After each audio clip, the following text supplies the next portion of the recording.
People come to Madison to seek it out and look at it because it's part of Elvis's history. Strange part, but they're coming to see it. But before that plaque and the moment it marks can be understood, you must first understand Elvis's journey that led us here. Karate played a part in everything that was Elvis. You take a very simple movement, and he would make it very complex. He felt comfortable with karate, with the hands, with the power. Elvis Presley unleashed the apocalypse of youth and rebellion the first time Americans saw him move his hips. A star of stage and screen who ripped down sacred temples, always in conflict and concert, the seductive hip shimmies combined always with the moves he learned during his lifelong karate training. Elvis was first introduced to karate while he was in the Army in Germany in 1958.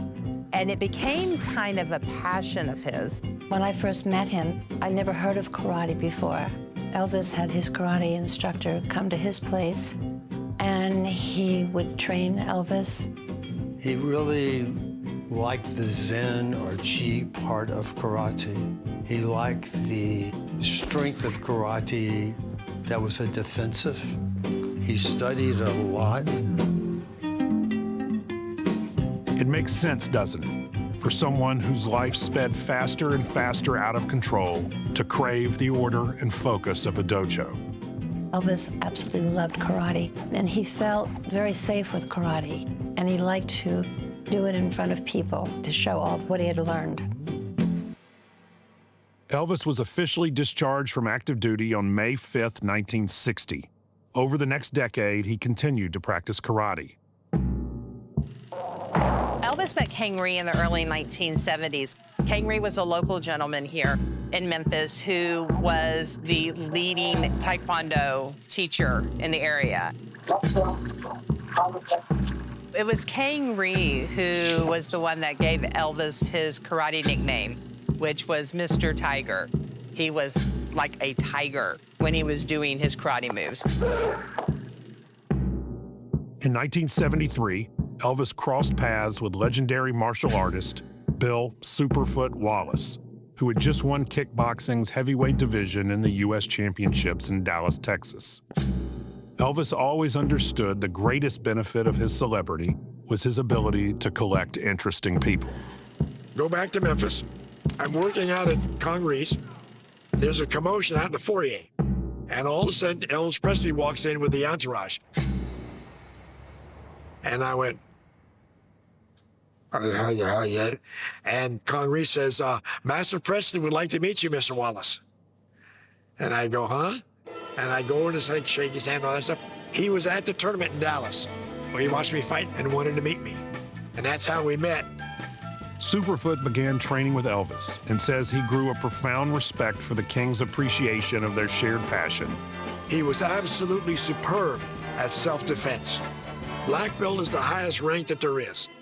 Elvis Presley was promoted to 8th degree black belt by Kong Ree. He deserved every bit of rank that he got. Just the fact that how serious he took it, just that he wanted to be perfect in it, just that he wanted those moves to actually become almost like a ballet.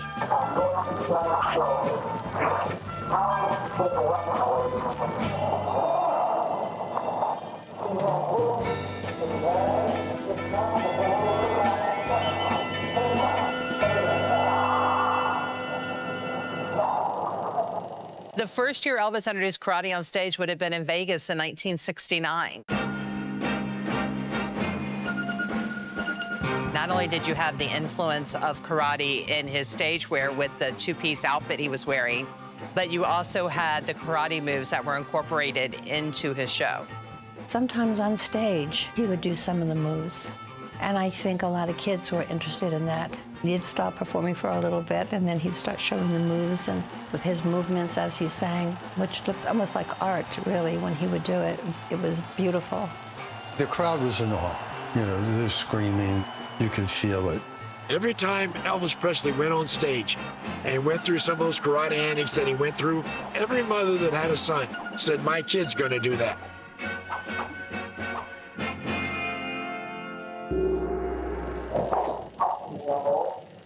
Nearly 2 decades after his first introduction to karate, Elvis finally got to use his hard-won skills. Myth and reality were mixing now. The following accounts are from the memories of those who were present that summer night in 1977.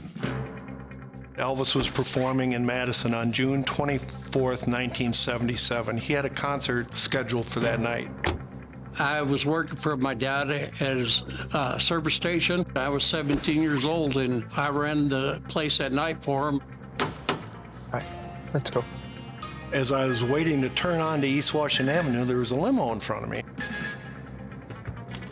It was about 1 o'clock in the morning. I went out to read the pumps. That's when the two guys came up to me. Can I help y'all?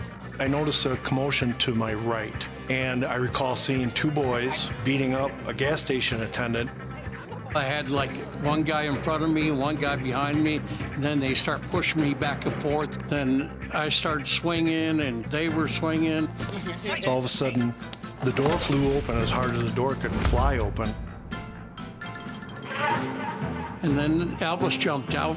When I said Elvis, those guys said, yeah, right. You wish Elvis was here to save you. Hey! I'll take you 2 on. He did a kick in the air, like a karate kick. The boys' turnaround and the shock on their face was immediate. They stopped the physical attack immediately, and they got up and pretty much dusted themselves off. And I remember Elvis looking at him and said, "Is everything settled?" And they left right away. You wrestling? And I just kind of, yes, sir, you know, and just kind of stood there in awe. I could see a grin. I could see he was really amused by it all. I'll be telling that story for the rest of my life. He didn't make it to his next birthday. Elvis Presley died alone in his bedroom in Memphis on August 16th, 1977. He left behind a myth that would swallow any trace of the actual man. Many myths, really. And a night in Wisconsin so unbelievable, it demanded that the moment be forever etched in stone. Elvis Presley was a karate practitioner, and he trained up until the end. I do feel that he helped karate become famous. His moves were very beautiful. I think he actually started the trend of others taking karate. The more he did, the more they cheered. It wasn't just a show to put on. All of that came from somewhere deep inside. It was another thing that made him who he was. It was part of his being.